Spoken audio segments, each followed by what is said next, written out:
हाय, आपके साथ मैं हूँ Surabhi Sharma. India TV YouTube channel subscribe करिए, बेल आइकन दबाएं।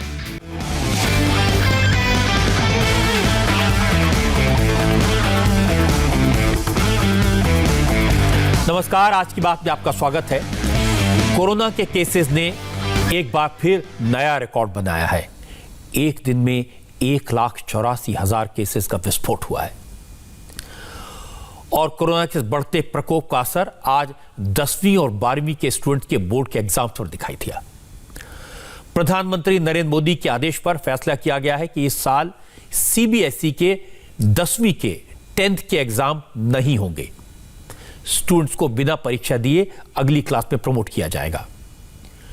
12वीं क्लास के बोर्ड एग्जाम अभी नहीं होंगे। कोरोना के केसेस की रफ्तार को देखते हुए 12वीं की परीक्षाओं को कम से कम 15 जून तक के लिए पोस्टपोन कर दिया गया है। जून में कोरोना के हालात को रिव्यू करने के बाद यह तय किया जाएगा कि एग्जाम की अगली डेट क्या होगी। उस समय कोरोना के बढ़ने की स्पीड क्या है, यह देखकर अगली तारीख तय की जाएगी। इतना जरूर है कि एग्जाम का फैसला अचानक नहीं होगा। सरकार स्टूडेंट्स को कम से कम 15 दिन का वक्त देगी। असल में बहुत सारे पेरेंट्स को चिंता थी। कोरोना के जो हालात हैं उनको देखते हुए अगर स्टूडेंट्स एग्जाम देने जाते हैं तो खतरा कितना बढ़ जाएगा। जिस रफ्तार से पिछले 2 हफ्तों में कोरोना के केसेस बढ़े, उसे देखते हुए लगा कि सरकार भी कोई रिस्क नहीं लेना चाहती। इसीलिए आज ये फैसला किया गया। लेकिन इस फैसले ने कई सारे सवाल खड़े कर दिए। छात्र पूछ रहे हैं कि 10th के एग्जाम नहीं होंगे तो फिर उनकी मार्कशीट में नंबर कैसे लिखे जाएंगे। अगर उन्हें प्रमोट किया जाता है तो मार्किंग कैसे होगी। जो स्टूडेंट अपनी मार्किंग से संतुष्ट नहीं होंगे, उनके पास क्या ऑप्शन है। क्या वो एग्जाम दे सकेंगे। जो छात्र बिना परीक्षा के पास नहीं होना चाहते, वो क्या करें। और इंटरमीडिएट के स्टूडेंट क्या करें। आज मैं कोशिश करूंगा कि आपके इस हर सवाल का जवाब दिया जाए। असल में सीबीएसई की बोर्ड परीक्षा 4 मई से 4 जून तक होनी थी, 14 जून तक होनी थी। 10वीं में 21 लाख से ज्यादा और 12वीं में 13 लाख से ज्यादा स्टूडेंट एग्जाम में अपीयर होने वाले थे। 36 लाख स्टूडेंट्स और उनके परिवार पूरी तरह टेंशन में थे। आज नरेंद्र मोदी ने उनकी यह चिंता खत्म कर दी। सीबीएसई बोर्ड की 10वीं की परीक्षा रद्द कर दी गई और 12वीं के स्टूडेंट के एग्जाम कम से कम 1 महीने के लिए टाल दिए गए। 12वीं के स्टूडेंट के लिए नोट करने वाली बात यह कि उन्हें न तो पढ़ाई बंद करनी है और न ही यह सोचना है कि उन्हें भी प्रमोट कर दिया जाएगा। एग्जाम तो होंगे। 12वीं के स्टूडेंट यह सोचें कि उन्हें एग्जाम की तैयारी के लिए कुछ एक्स्ट्रा टाइम मिल गया है। जहाँ तक इंटरमीडिएट का सवाल है, ये 12वीं की जो छात्र हैं, इसको अभी स्थगित किया है। 31 मई तक इस परीक्षा को उनका स्थगित किया है। 1 जून को आगे की तिथियों को हम सुनिश्चित करेंगे कि कब उनकी परीक्षाओं को करना है। हमारी कोशिश है कि जब भी हम परीक्षाओं के लिए सीबीएसई तिथियों को सुनिश्चित करेगी तो 15 दिन का हम ज़रूर मौका छात्र छात्राओं को देंगे ताकि किसी प्रकार की उसमें भ्रम की स्थिति न बनी रहे। तो 12th के छात्रों की बात तो बिल्कुल साफ हो गई। 10वीं के छात्रों को एग्जाम ही नहीं देने हैं, एग्जामिनेशन सेंटर पर नहीं जाना होगा, उन्हें 11वीं क्लास में प्रमोट कर दिया जाएगा। इसलिए अब 10वीं के छात्रों को 11वीं क्लास की पढ़ाई शुरू कर देनी चाहिए। बहुत से स्टूडेंट ने पूछा है कि उनके मार्क्स कैसे दिए जाएंगे, मार्कशीट कैसे बनेगी, क्या सबको एक ही ग्रेड देकर प्रमोट कर दिया जाएगा। तो मैं आपको समझा देता हूं कि 10वीं के स्टूडेंट्स को मार्कशीट मिलेगी, ग्रेड भी मिलेगा और मार्किंग उनके स्कूल में साल भर हुए इंटरनल असेसमेंट के आधार पर दी जाएगी। जैसे किसी छात्र के इंटरनल असेसमेंट में 90% मार्क्स आए तो उसे बोर्ड एग्जाम में भी 90% मार्क्स दे दिए जाएंगे। अब कुछ छात्र कह रहे हैं कि अगर इंटरनल असेसमेंट में किसी स्टूडेंट के एक सब्जेक्ट में कम नंबर आए या वो फेल हो गया तो क्या उसे बोर्ड एग्जाम में भी फेल कर दिया जाएगा। तो इसका जवाब यह है कि इस बार कोई फेल नहीं होगा, पास तो सबको किया जाएगा। ऐसे स्टूडेंट्स हो सकते हैं जो कहें कि बोर्ड एग्जाम होने के कारण इंटरनल असेसमेंट को उन्होंने सीरियसली नहीं लिया था, वो तो बोर्ड एग्जाम में अपना बेस्ट परफॉर्मेंस दिखाना चाहते थे। अगर पहले के परफॉर्मेंस के आधार पर बोर्ड का रिजल्ट तय होगा तो उन्हें अच्छा ग्रेड नहीं मिलेगा। अब हमने तो तैयारी बड़ी अच्छी कर ली थी। ऐसे स्टूडेंट्स को मायूस होने की जरूरत नहीं है। अगर उन्हें यह लगेगा कि रिजल्ट उनकी तैयारी के हिसाब से खराब है, वो बेहतर कर सकते हैं, तो बोर्ड का एग्जाम दे सकते हैं। ऐसे छात्रों के पास यह ऑप्शन होगा कि वो स्कूल के जरिए सीबीएसई बोर्ड तक अपनी बात पहुंचाएं। बोर्ड उनका इम्तिहान लेगा। हाँ, इतना जरूर है कि ये एग्जाम कब होगा, परीक्षा कब होगी, ये तय नहीं है। सरकार ने सिर्फ इतना कहा कि अगर कोई स्टूडेंट अपने नंबरों से खुश नहीं होगा और परीक्षा देना चाहेगा, तो हालत जब ठीक हो जाएगी, कोरोना का प्रकोप कम हो जाएगा, तो उसे एग्जाम देने का मौका मिलेगा। ये हाई स्कूल है, इसकी परीक्षाओं को वर्तमान में होने वाली परीक्षाओं को इसको निरस्त कर दिया है। अब इनको पदोन्नत करेंगे, प्रमोट करेंगे, लेकिन उसका एक सिस्टम तैयार करेंगे आंतरिक मूल्यांकन के आधार पर, और जो उसका प्रैक्टिकल हुआ है, इन दोनों को जोड़ करके सीबीएसई को कहा गया है कि एक प्लान बनाए हो, ताकि उसका मूल्यांकन भी हो और उसी के आधार पर उसकी कक्षा में पदोन्नति भी हो। लेकिन यदि ऐसा लगता है कि किसी छात्र को आंतरिक मूल्यांकन और जो सिस्टम है उससे संतुष्टि नहीं है और वो फिर भी परीक्षा देना चाहता है, तो वो हमको अवगत कराएगा, और सीबीएसई जब भी अनुरूप परिस्थितियां होंगी उसकी परीक्षा आयोजित की जाएगी। अब मन में सवाल है कि जब 10th के एग्जाम रद्द हो गए, 12th की परीक्षा पोस्टपोन हो गई, तो जो स्टूडेंट्स हैं उन्होंने कैसे रिएक्ट किया, उन्हें क्या लगता है? क्योंकि इस क्लास के स्टूडेंट्स काफी समझदार होते हैं, अपने फैसले अपने आप लेते हैं। तो हमने रिपोर्टर से कहा कि स्टूडेंट से बात करें। कई शहरों में छात्रों से बात की और उनकी बात सुनेंगे तो आपको अंदाजा होगा कि छात्रों को लगा कि उनके सिर से एक बड़ा बोझ उतर गया। और मेरे हिसाब से अभी जून में भी एग्ज़ाम्स हो नहीं पाएंगे, क्योंकि काफ़ी ज़्यादा फैल रहा है और हमारे पेरेंट्स भी हमको आने के लिए बिल्कुल मना कर रहे हैं। तो तैयारी तो हमारी पूरी थी, अगर हाँ बीच में टेंशन भी हो रही थी कोरोना को लेके, क्योंकि कोरोना में बाहर जाना, एग्ज़ाम देना, वो थोड़ा फैमिली और हम सब के लिए स्ट्रेसफुल था। तो this is a little bit of relief. जब आप फिज़िकल मोड में पढ़ाते हैं तो there is this sense of कि आप समझा सकते हैं अच्छे से और बता सकते हैं, लेकिन ऑनलाइन मोड में ये होता है कि आप एक तो आप सब कुछ ऑनलाइन है, तो it's difficult for you to grasp something.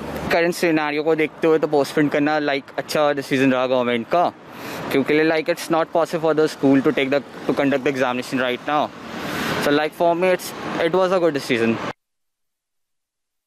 चाहते थे कि बोर्ड हो, एक्सपीरियंस हो कुछ, और इंटरनल में भी किया है, ऑनलाइन क्लासेस हुई थी, ट्यूशन्स भी हुए थे, पर मतलब इंटरनल सही है, खुशी है बहुत ज़्यादा कि ऐसा हो चुका है, पर एक्सपीरियंस लेना ज़रूरी था बोर्ड का, ताकि हम आगे और अच्छे से रिस्पॉन्स करें, 12th हमारी अच्छी जाए। अभी पोस्टपोन्ड हुए हैं एग्ज़ाम्स, तो मेरे को लगता है कि एक तरह से 50-50 वाली सिचुएशन है कि हो भी सकते हैं, नहीं भी हो सकते, तो प्रिपरेशन तो कंटिन्यू रखनी पड़ेगी। पर लेकिन ये है कि कोविड बहुत रैपिडली स्प्रेड हो रहा है, तो मेरे ख्याल से कि एग्जाम्स कैंसिल हो जाने चाहिए।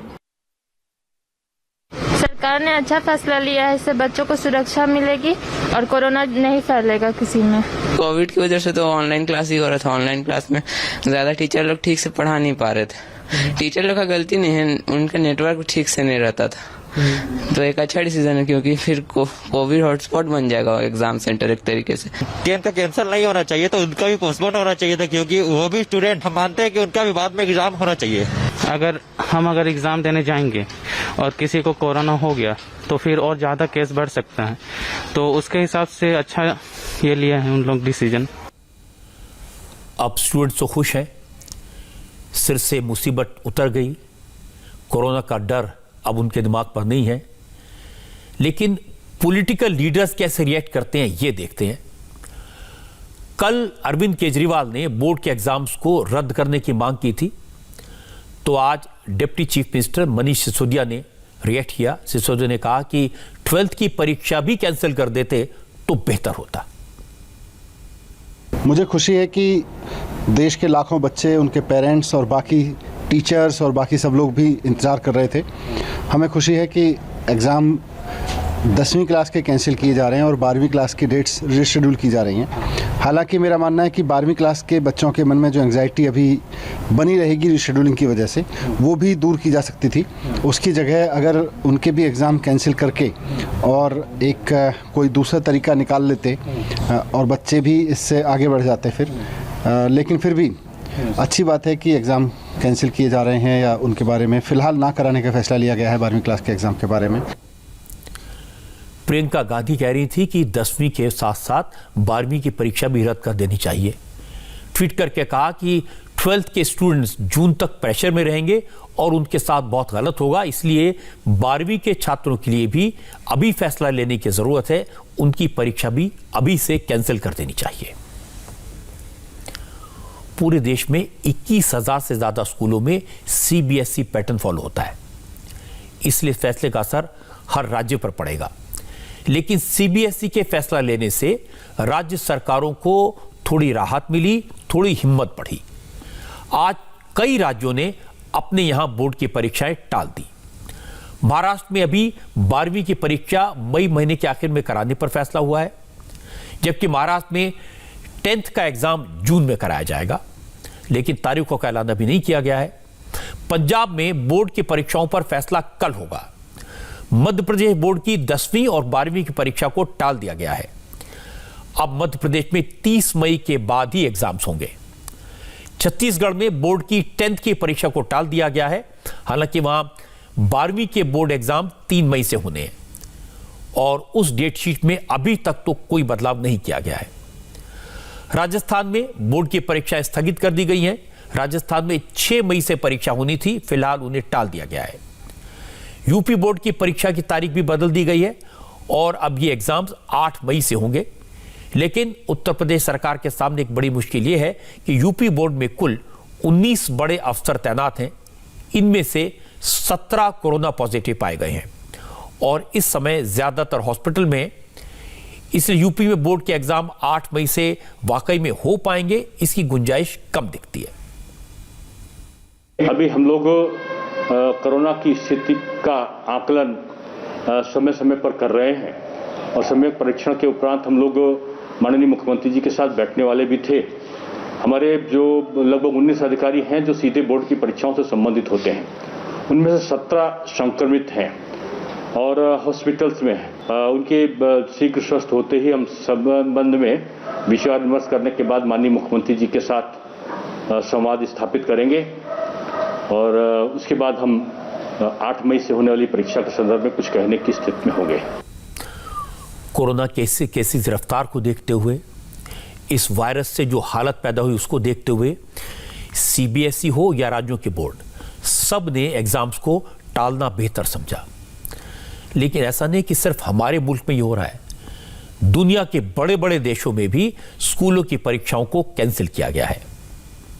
ब्रिटेन में अनलॉक शुरू हो गया है, लेकिन वहां इस साल स्कूल की परीक्षाएं कैंसिल कर दी गई हैं।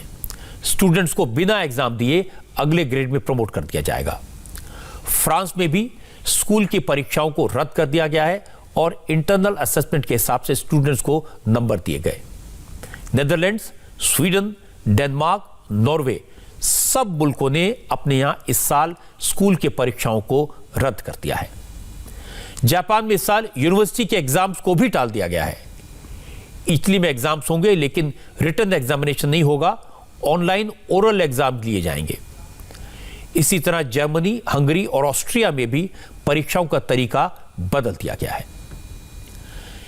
एग्जाम कैंसिल करना या पोस्टपोन करना यह कोई आसान फैसला नहीं होता। जब एग्जाम्स करने का फैसला लिया गया था हमारे मुल्क में, डेट्स डिसाइड की गई थी, उस समय आपको ध्यान होगा देश में कोरोना के केसेस तेजी से कम हो रहे थे और उस समय लगा कि एग्जाम कराने में कोई खतरा नहीं होगा। लेकिन जब तक इम्तिहान की तारीख करीब आई तो कोरोना की नई लहर का कहर छा चुका था। इन हालात में एग्जाम कराए जाते तो बड़ी संख्या में स्टूडेंट्स कोरोना का शिकार हो सकते थे। पेरेंट्स में डर इसलिए भी बढ़ा, कई डॉक्टर्स ने कहा कि इस बार कोरोना ने कम उम्र के बच्चों को ज्यादा हिट किया है। पेरेंट्स कहते हैं कि बच्चों की जान, उनकी हेल्थ पहले है, इम्तिहान तो बाद में भी हो जाएगा। कई लोगों ने सवाल उठाया कि जब इलेक्शन रैली हो सकती है, कुंभ मेला हो सकता है, उसकी इजाजत दी जा सकती है, तो फिर एग्जाम क्यों नहीं कराए जा सकते? असल में इलेक्शन हो या कुंभ, ये सारे फैसले एग्जाम्स की डेट की तरह उस वक्त डिसाइड किए गए थे जब केसेस कम हो रहे थे, वैक्सीन आ गई थी। उस समय कौन सोच सकता था कि दिल्ली में जो केसेस 80 से 100 पहुंच गए हैं वो बढ़कर 13,500 से ज्यादा हो जाएंगे। तो भी मैं ये मानता हूं कि जैसे अब इम्तिहान को रोकने का फैसला किया गया, वैसे ही कुंभ में भी लोगों के इकट्ठा होने पर रोक लगनी चाहिए थी। वहां कितनी भीड़ है ये मैं आपको थोड़ी देर में दिखाऊंगा, लेकिन हम अपने स्टूडेंट्स की लाइफ को इसलिए खतरे में नहीं डाल सकते कि लोग कुंभ में स्नान कर रहे हैं, लाखों लोग वहां पहुंच गए हैं। लोग पूछते हैं कि जिन स्टूडेंट्स ने तैयारी की हुई है, नीट में या जेईई में अपीयर होना चाहते हैं, उनका क्या होगा? क्या उनका एक साल खराब हो जाएगा? तो मुझे लगता है कि ऐसे जो भी कॉम्पिटिटिव एग्जाम्स हैं उनकी डेट्स भी एडजस्ट की जाएंगी और उम्मीद यह है कि अगले 4-5 हफ्तों में कोरोना का कहर कम होगा, लोग सावधानी बरतेंगे और फिर उसके बाद 12th के एग्जाम्स की नई डेट्स तय कर पाना संभव होगा। लेकिन अगर आप महाराष्ट्र का हाल देखेंगे तो आपको लगेगा ये कोरोना कभी थमने वाला नहीं है। महाराष्ट्र में कोरोना के लगभग 59,000 मरीज सामने आए हैं। रोज कोरोना के केसेस तेज रफ्तार से बढ़ रहे हैं। इसीलिए महाराष्ट्र में आज से ब्रेक द चेन अभियान लागू किया गया है। रात 8 बजे से सख्त पाबंदियां लागू की गई हैं। अब न मॉल खुलेंगे, न दुकानें, न बाजार, काम धंधा बंद। लेकिन क्या वाकई में यह चेन टूटेगी? आज का हाल अगर आप देखेंगे तो आप हैरान रह जाएंगे। मैं आपको ये तस्वीरें दिखाऊंगा। इतना सब होने के बाद भी महाराष्ट्र के अलग अलग शहरों में एक बार फिर अफरा तफरी का माहौल है। बाजारों में भीड़ है, शॉपिंग की लाइनें लगी हुई हैं, कोरोना का दूर दूर तक कोई डर नहीं है। रेलवे स्टेशन पर जबरदस्त भीड़ है, लंबी लंबी कतारें लगी हैं। टिकट न होने के बाद भी लोग अपना सामान समेटकर स्टेशन पर पहुंच गए हैं। लोगों को पता है कि स्टेशन में वही जा सकेगा जिसके पास कंफर्म टिकट है। ये रूल है। ट्रेन में वही सवार हो पाएगा जिसकी सीट रिजर्व होगी। लेकिन इसके बाद भी लोग लाइनों में खड़े हैं। ऐसी ऐसी कहानियां सुनने को मिली कि हैरत हुई। किसने कहा कि कमाने का कोई जरिया नहीं, इससे जब तक टिकट नहीं मिलेगा तब तक ट्रेन नहीं पकड़ेंगे, जब तक स्टेशन पर ही रहेंगे, क्योंकि कमरे का किराया देने के पैसे नहीं है। हमारी संवाददाता को लोकमान्य तिलक टर्मिनस पर एक ऐसा लड़का मिला जिसकी शादी पिछले साल मई में होनी थी, लेकिन लॉकडाउन लग गया था, शादी नहीं हो पाई। अब जनाब की शादी फिर से तय हुई है और अब फिर से पिछले साल वाले हालात बन गए हैं।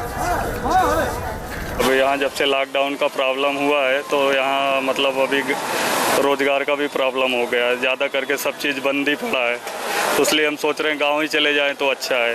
अब यहाँ के यहाँ छोटा सा रूम है, ऊपर से भाड़े से रहना है, बहुत सारी प्रॉब्लम है, इसलिए गांव जाना ही बेटर है। तो हम सोच रहे हैं कि सिचुएशन ज़्यादा ख़राब हो, इससे पहले हम निकल जाएं तो ज़्यादा बेटर है। यहाँ पे हमारा क्या है, रूम का भाड़ा भी हमको देने में असमर्थ हूँ, क्योंकि पैसा तो आने वाला नहीं है और रोजी रोजगार जो है वो भी बंद हो गया है। दुकान डलिया सब बंद करा दिए साहब, तो हम लोग किस तरीके से यहाँ पर रहेंगे? जो पैसा कमा के मैंने जमा किया था वो पूरे फैमिली में पूरा खर्च हो गया। अभी कैसा भी करके कर्जा जमा करके फिर मैंने इकट्ठा किया शादी करने के लिए, और घर में इतना सारा प्रॉब्लम है। सब घर वाले गांव चले गए, गांव में जाके सब रो रहे कि मैं कैसे आऊँगा। अब मैं इतना परेशान हूँ, जो कुछ समझ में नहीं आ रहा कि मैं क्या करूँ।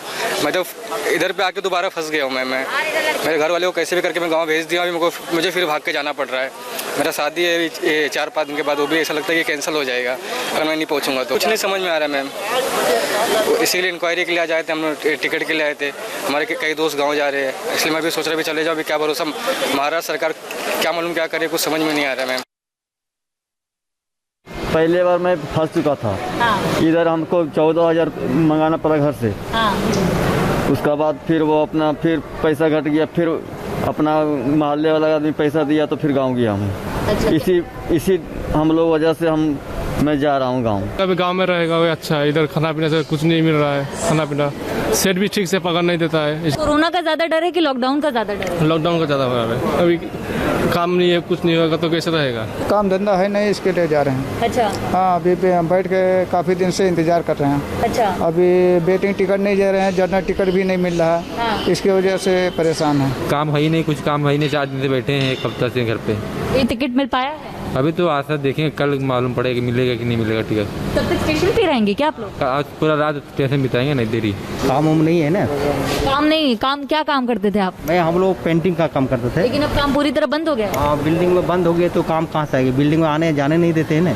अच्छा। एंट्री नहीं होता है बिल्डिंग में। अच्छा। क्या टिकट मिल पाया है आप लोगों को? वेटिंग लिस्ट है। तो वेटिंग को तो वैसे भी नहीं जाने दे रहे हैं अभी आगे। जैसा होगा देखेंगे। मुंबई चलते हैं, हमारे संवाददाता राजेश हमारे साथ में। राजेश, नम्रता जो बात कर रही थी यात्रियों से, जो लोग वापस जाना चाहते हैं, वो मैंने सुनी है।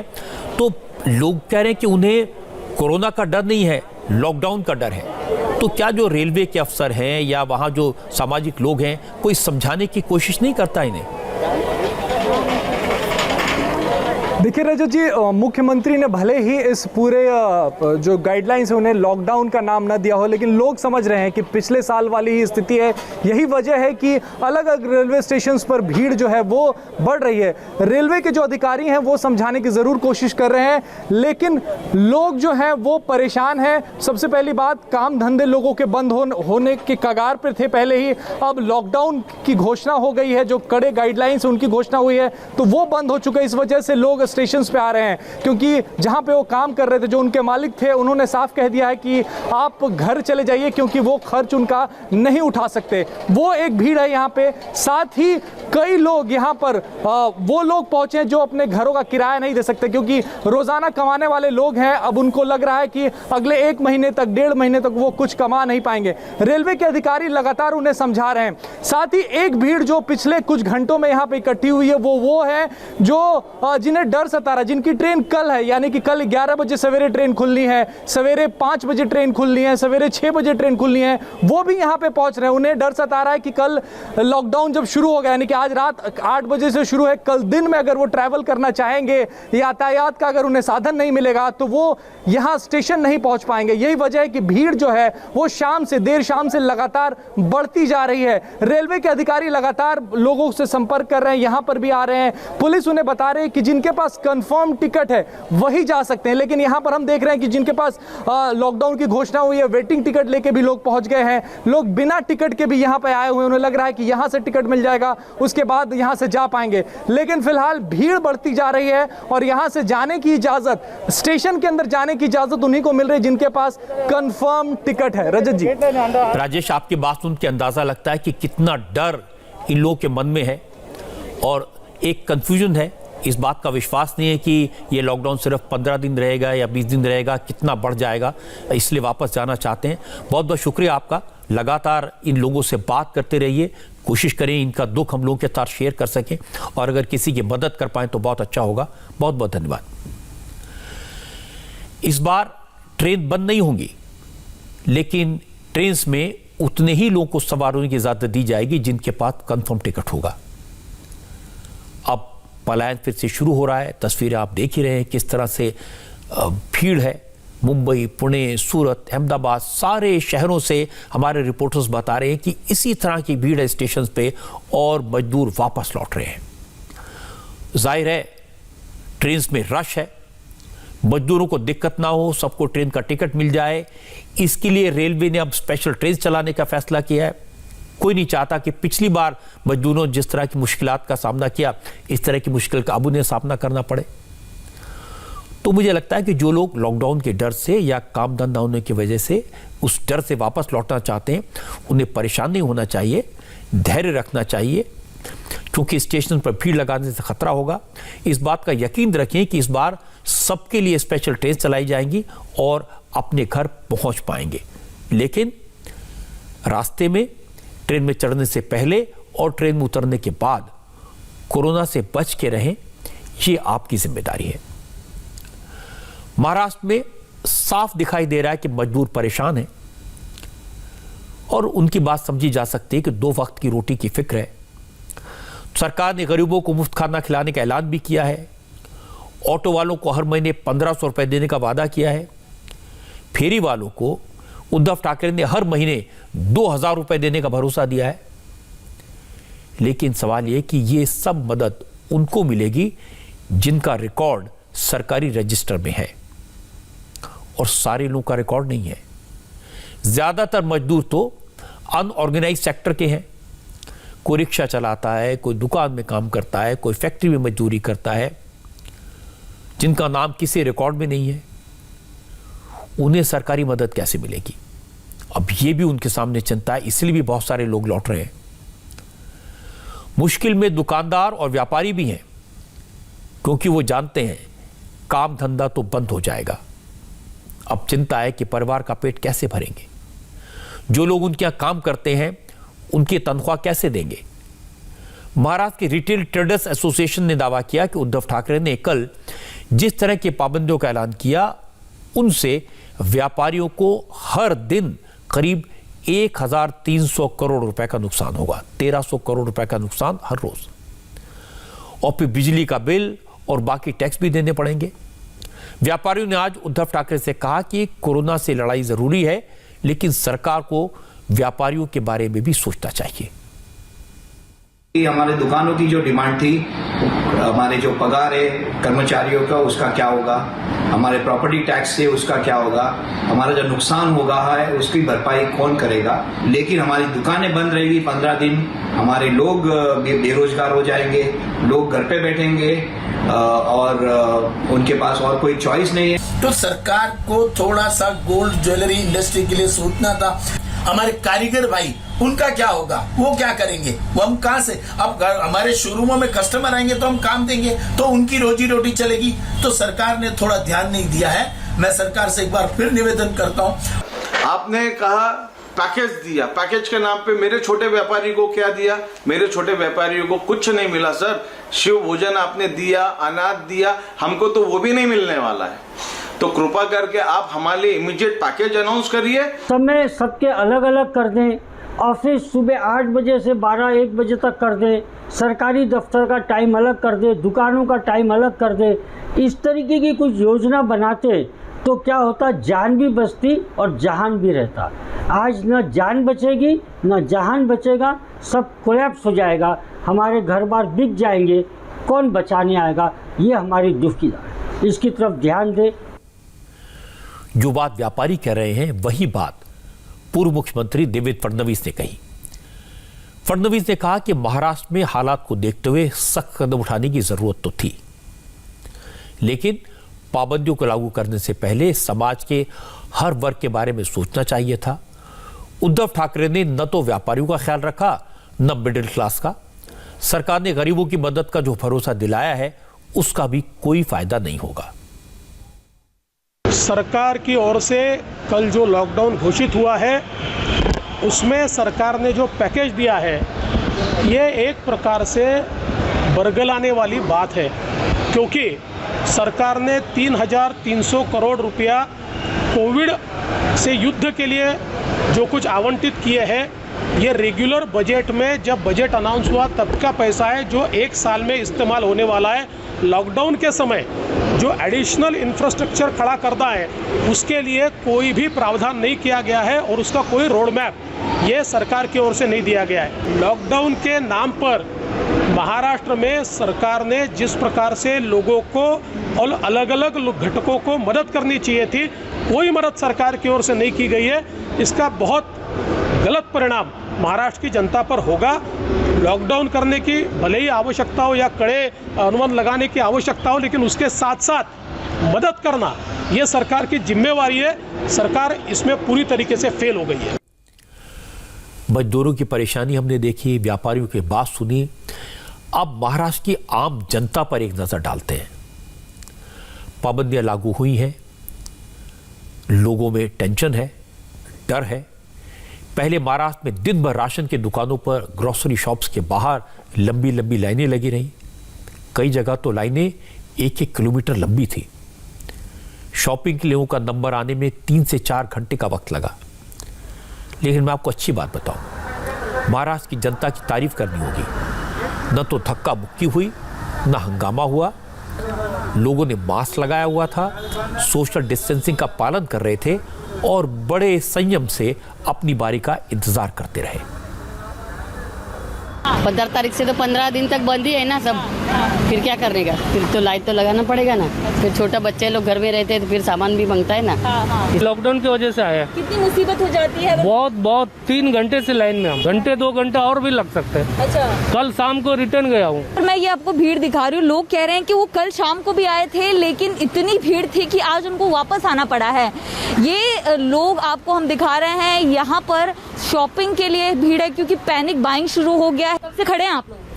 फिर भी मुझे 1 घंटा हो गया। 1 घंटा हो गया। अभी 200 से 300 मीटर और होगा। होगा। क्या लगता है तब तक रुकेंगे आप लोग? क्या करेंगे फिर?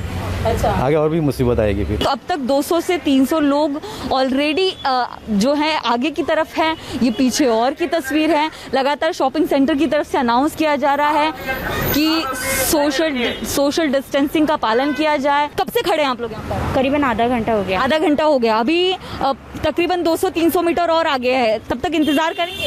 जी, करना तो पड़ेगा। अभी 15 दिन लॉकडाउन है। तो ये इस तरफ की तस्वीर मैं आपको दिखा रही हूँ। जो शॉपिंग सेंटर है वो बहुत पीछे छूट चुका है।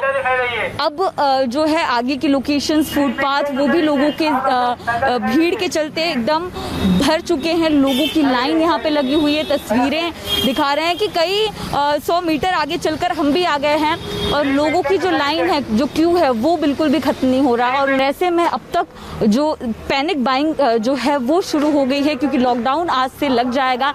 ऐसे में सिर्फ अति आवश्यक जो सेवाएं हैं वो शुरू रहेंगी और लोग इस डर के चलते ज्यादातर दुकानों में, शॉपिंग सेंटर्स में खरीदारी करने आ रहे हैं कि जरूरत की चीजें वो लेकर अपने घरों में रख ले। आप देख रहे हैं कि महाराष्ट्र की जनता परेशान है, लेकिन संयम से अपनी बारी का इंतजार कर रहे हैं। आज से पाबंदियां लागू हो गई। हालात एक बार फिर से लॉकडाउन वाले हैं। बस इसे लॉकडाउन का नाम नहीं दिया गया, लेकिन लोग इसे लॉकडाउन ही कह रहे हैं। इस बार लॉकडाउन को लागू करना थोड़ा मुश्किल होगा क्योंकि अब कोरोना का पहले जैसा डर नहीं है। लोगों में देखा जाएगा वाला एटीट्यूड है। लोग कोरोना की पाबंदियों से इतने थक चुके हैं कि यह लापरवाही के हद तक पहुंच गया है। आज जिस तरह की तस्वीरें महाराष्ट्र के कई शहरों से आई, उनसे लगा कि लोग अब पाबंदियों से तंग आ चुके हैं, अब इसका पालन नहीं करना चाहते। दूसरी तरफ सरकार के पास कोई ऑप्शन नहीं बचा। अगर लोग पहले ही कोरोना के प्रोटोकॉल का पालन कर लेते तो शायद ये नौबत ना आती। महाराष्ट्र के अलावा अब उत्तर प्रदेश में भी कोरोना का कहर बढ़ने लगा है। मुख्यमंत्री योगी आदित्यनाथ की कोरोना की रिपोर्ट पॉजिटिव आई है। यूपी में कोरोना के डराने वाली फिगर्स पर हम बात करें उससे पहले 20 सेकंड का स्पॉन्सर मैसेज। आखिर क्या हैं वो फीचर्स जो इंडिया टीवी लाइव ऐप को बनाते हैं सबसे अलग, सबसे बेहतर, और जिसने दिलाया इसे देश की सबसे इनोवेटिव न्यूज ऐप का खिताब। चलिए देखते हैं। बेहद साफ आवाज में टेक्स्ट टू स्पीच जो पढ़कर सुनाए आपको आपके। एक चिंता की बात आपको बताऊं, देश के सबसे बड़े राज्य उत्तर प्रदेश का भी कोरोना से हाल खराब हो रहा है। पिछले 24 घंटों के दौरान यूपी में 20,510 नए मरीज सामने आए। ये एक दिन में उत्तर प्रदेश में नई मरीजों का अब तक का सबसे बड़ा रिकॉर्ड है। आज उत्तर प्रदेश के मुख्यमंत्री योगी आदित्यनाथ की कोरोना रिपोर्ट भी पॉजिटिव आई है। योगी ने कल ही खुद को आइसोलेट कर लिया था। आज उन्होंने ट्वीट किया, जानकारी दी कि वो कोरोना से इन्फेक्टेड हैं। हालांकि योगी आदित्यनाथ को कोरोना के बहुत हल्के लक्षण हैं, ज़्यादा सिम्टम्स नहीं है, जुकाम है और हल्का बुखार है। वो आइसोलेशन में रहकर वर्चुअल तरीके से अपने सारे काम निपटा रहे हैं, मीटिंग्स भी कर रहे हैं, इंस्ट्रक्शंस दे रहे हैं। योगी आदित्यनाथ के अलावा उनकी सरकार के मंत्री आशुतोष टंडन भी कोरोना पॉजिटिव हो गए हैं। स्वस्थ हैं, कार्य कर रहे हैं। उन्होंने बताया भी 10 मिनट पहले एक वर्चुअल बैठक थी, उसको उन्होंने संबोधित किया, अध्यक्षता करी उसकी।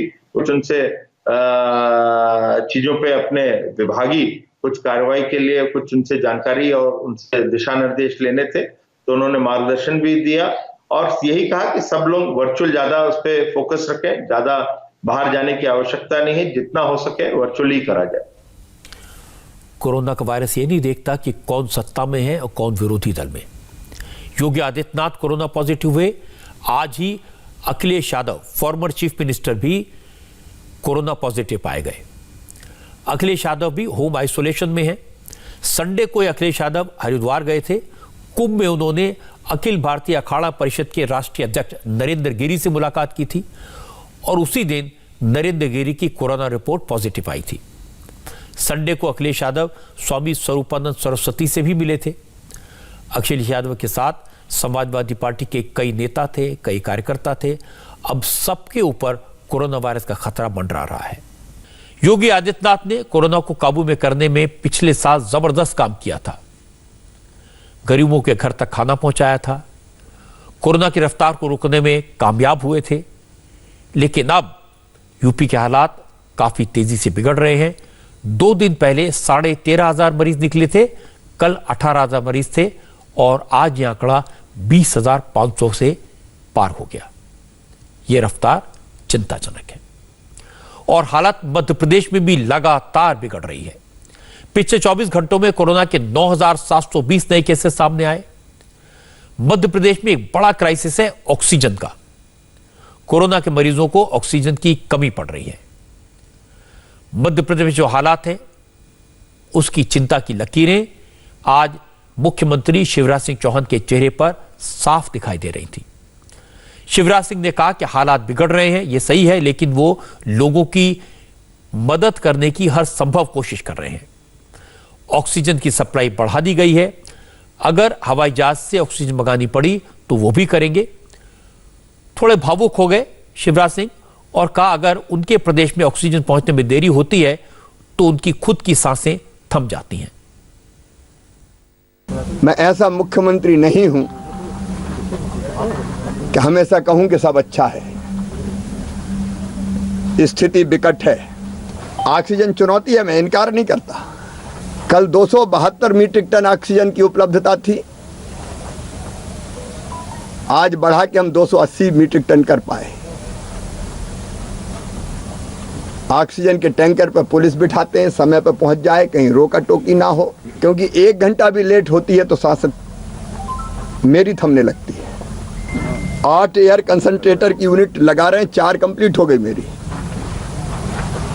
उज्जैन, शिवपुरी, खंडवा और सिवनी 4 कंप्लीट हो गई, वहां से ऑक्सीजन मिलने लगी, हवा से सेपरेट कर देते हैं ऑक्सीजन।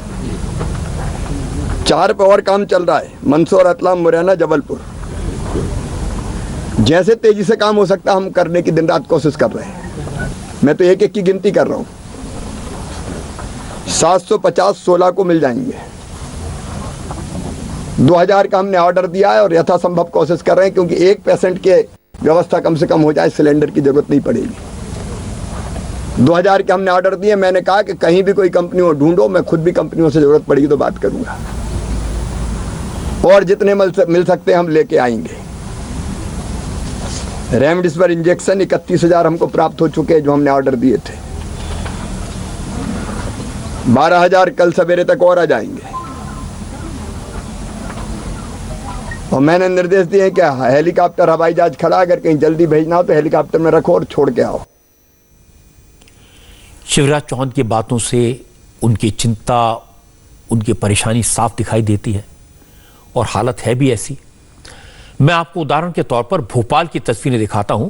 यहां की जितने भी हॉस्पिटल हैं, छोटे बड़े हॉस्पिटल हैं, सब में ऑक्सीजन की कमी है। लोग मरीजों के लिए खुद ही ऑक्सीजन का इंतजाम करने में जुट गए हैं। मध्य प्रदेश में ऑक्सीजन जितनी मांग है उसकी तुलना में सिर्फ 30% सप्लाई हो रही है। मध्य प्रदेश में इस वक्त कोरोना के 50,000 से ज्यादा एक्टिव केसेस हैं। मध्य प्रदेश के जो छोटे शहर हैं उनका हाल और भी बुरा है। उज्जैन और छिंदवाड़ा के सरकारी अस्पतालों में मरीजों को बेड मिलना मुश्किल हो रहा है। मरीज को जमीन पर लेटाकर इलाज किया जा रहा है, कुछ मरीजों को कुर्सी पर बैठाकर ट्रीटमेंट दिया जा रहा है। उज्जैन के माधवनगर कोविड हॉस्पिटल की हालत तो और ज्यादा परेशान करने वाली है। यहां ओपीडी वाले सेक्शन में भी 6 मरीज भर्ती हैं। इनमें से 4 को फर्श पर लिटाकर ही इलाज किया जा रहा है। आप अनुराग अमिताभ की रिपोर्ट देखेंगे तो आपको मध्य प्रदेश के हालात का अंदाजा होगा और हैरत होगी। जिस तेजी से कोरोना का संक्रमण रफ्तार पकड़ रहा है, उसी तेजी से मरीजों के लिए स्वास्थ्य सिस्टम भी दूर होता जा रहा है। तमाम स्वास्थ्य सिस्टम में कमियां सामने आ रही हैं। हमें इस वक्त राजधानी भोपाल के जीवनदान हॉस्पिटल में जो डेडिकेटेड कोविड सेंटर है और जो तस्वीरें हैं वो बता रही हैं कि किस तरीके से मरीज 2 मोर्चों पर लड़ाई कर रहे हैं। पहले जो कोविड के संक्रमण से बचने की लड़ाई, दूसरी जो ऑक्सीजन की कमी दिखाई दे रही है उससे भी जूझ रहे हैं। और हम पड़ताल कर रहे हैं दरअसल किस तरीके से जो तमाम अस्पताल हैं भोपाल के, उनमें ऑक्सीजन की कमी दिखाई देती है। डेडिकेटेड कोविड अस्पताल है, तकरीबन 10 कोविड के पेशेंट यहां पर एडमिट किए गए हैं, लेकिन यहां के प्रबंधन के मुताबिक बेहद खराब हालात हैं, ऑक्सीजन मिल नहीं रही है। सर मुझे 20 से 25 सिलेंडर की जरूरत पड़ती है, लेकिन मुझे सिर्फ 8 या 10 सिलेंडर दिए जाते हैं। अच्छा। और नेहा एजेंसी को मैं तकरीबन 200-300 कॉल लगाता हूँ। तो मुश्किल दिन में तो तब जाके वो एक हाथ कॉल उठाते हैं और वहाँ से जवाब ये मिलता है कि साहब मेरे पास सिलेंडर नहीं है। अभी कितने पेशेंट हैं? अभी मेरे पास 10 पेशेंट है सर। 10 पेशेंट जी सर। और कितनों को जरूरत है? सब पूरे 10 की जरूरत पड़ती है, क्योंकि 90 से नीचे जहाँ आ जाते हैं तो उसमें सर जरूरत पड़ती है सर। तो अभी ये कितने सिलेंडर्स आपके? अभी इस वक्त सर ये सिलेंडर मेरे पास मौजूद है।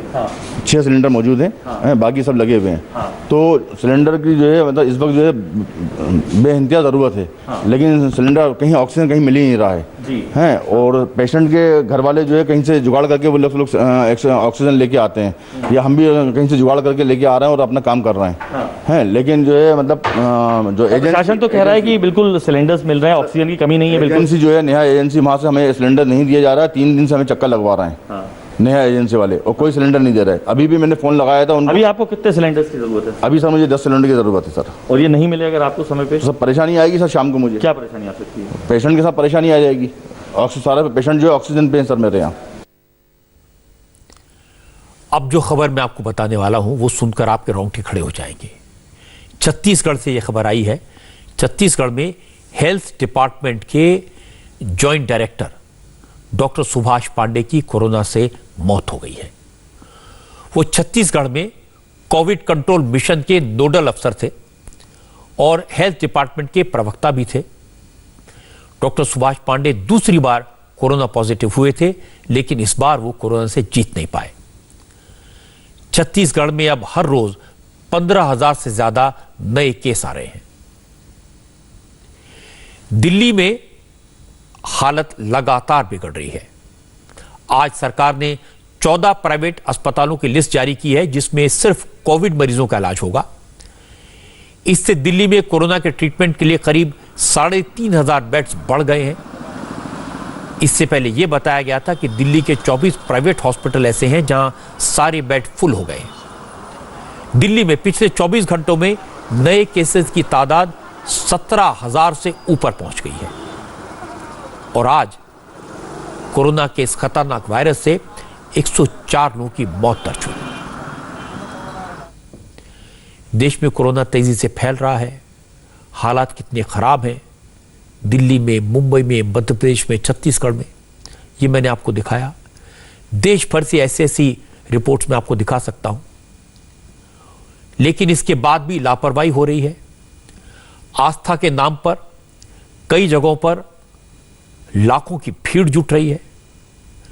ये परेशान करने वाली, हैरान करने वाली तस्वीरें मैं आपको दिखाऊंगा एक ब्रेक में। कोरोना के कहर की तस्वीरें देखी हैं, लोगों के चेहरे पर डर देखा है, खौफ देखा है, लेकिन अगर आप कर्नाटक के बेल्लारी से आई तस्वीरें देखेंगे तो आपको लगेगा ही नहीं कि देश में कोरोना का कोई खतरा है। बेल्लारी के एक मंदिर में आज हजारों लोगों की भीड़ जुटी। ये सिद्धेश्वर मंदिर है। इस मंदिर में हर साल रथ उत्सव होता है। कोरोना की वजह से प्रशासन ने लिमिटेड लोगों को आने की इजाजत दी थी। नियम और गाइडलाइंस तय किए गए थे, प्रोटोकॉल बनाया गया था, लेकिन श्रद्धालुओं में रथ की रस्सी पकड़ने की होड़ लग गई और उसके बाद सारे नियम, सारे प्रोटोकॉल धाराशायी हो गए। हजारों की भीड़ के आगे, भक्तों के आगे पुलिस के इंतजाम नाकाफी साबित हुए और बाद में पुलिस ने लाठीचार्ज करके भक्तों को हटाया और मंदिर के पुजारियों के खिलाफ केस दर्ज किया, लेकिन तब तक बहुत देर हो चुकी थी।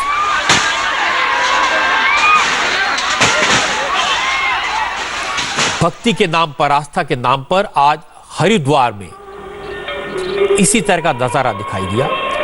महाकुंभ में दूसरा शाही स्नान था। दावा यह किया गया कि गंगा में 20 लाख लोगों ने डुबकी लगाई। अब से थोड़ी देर पहले हर की पौड़ी से गंगा आरती की तस्वीरें आई हैं। यहां गंगा के घाट पर हजारों लोग खड़े हैं।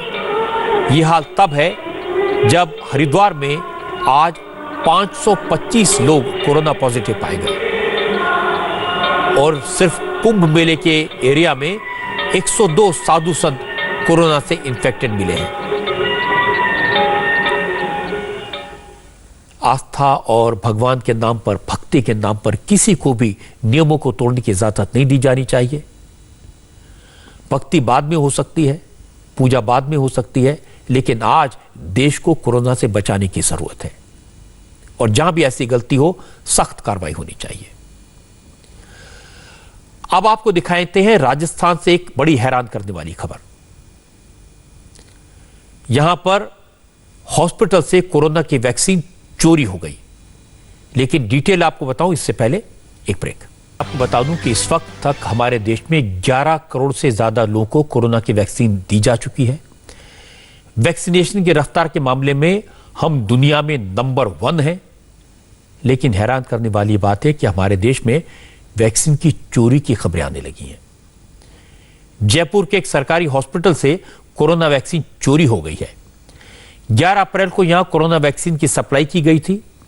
12 तारीख को जब कोल्ड स्टोरेज में काउंटिंग की गई तो 320 डोज गायब मिली।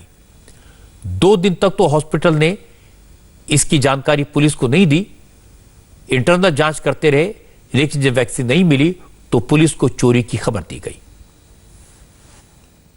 अब चोर ने चोरी किया है या मिसप्लेस हुआ है वो मैं नहीं कह सकता, लेकिन जो भी लेके गया होगा वो कैसे मेंटेन करेगा वही जानता है। मेंटेन करना आसान नहीं है। कौन वैक्सीन को किस तरह से यूज करेगा मुझे लगता नहीं कोई यूज कर पाएगा, क्योंकि इसका 4 घंटे का लाइफ है। वैक्सीन खोलने के बाद में गवर्नमेंट के जो नॉर्म है, सेंट्रल गवर्नमेंट के, 4 घंटे बाद आपको उसको डिस्कार्ड करना होता है। गवर्नमेंट ऑर्डर है, गवर्नमेंट प्रोटोकॉल है, वैक्सीन प्रोटोकॉल है। जब आप वायल खोलेंगे तो उस पर टाइम एंड डेट डालना होगा हमें। सपोज 9 बजे मेरा सेंटर रनिंग में आता है, 9 बजे वायल खुलेगा तो उस पर 9:01 हुआ तो 9:01 डालना ही होगा। डॉट 1 बजे वायल कंज्यूम हो गया, वेल एंड गुड, नहीं हुआ तो उसको हटा दिया जाएगा। तो 4 घंटे से ज़्यादा वायल को मेंटेन ही नहीं कर सकते ओपन करने के बाद में। वैक्सीन की चोरी सिस्टम की लापरवाही का एक जीता जागता उदाहरण है। ये ऐसी लापरवाही है जो इंडिविजुअल करते हैं। हालांकि भीड़ से जो लापरवाही होती है वो हम देखते हैं कहीं बाजार में, कहीं मंडी में, कहीं मंदिर में, कहीं रैली में, और इसे रोकना मुश्किल काम होता है। इसमें सरकार की, पुलिस की भूमिका ज्यादा होती है। लेकिन चोरी की घटना ये ऐसी जाती है जो कुछ लोग करते हैं और नुकसान सबका होता है, और ये अकेला उदाहरण नहीं है। आज ये खबर मिली कि एक व्यक्ति कोरोना पॉजिटिव था और प्लेन में सवार हो गया, अपनी टेस्ट रिपोर्ट को छुपाया, यात्रा की, दूसरों के लिए खतरा बन गया। लखनऊ में 2 लड़के पकड़े गए जो कोरोना पॉजिटिव लोगों को 2000 रुपए लेकर कोरोना की नेगेटिव रिपोर्ट दे रहे थे, जिससे लोग ट्रैवल कर सके।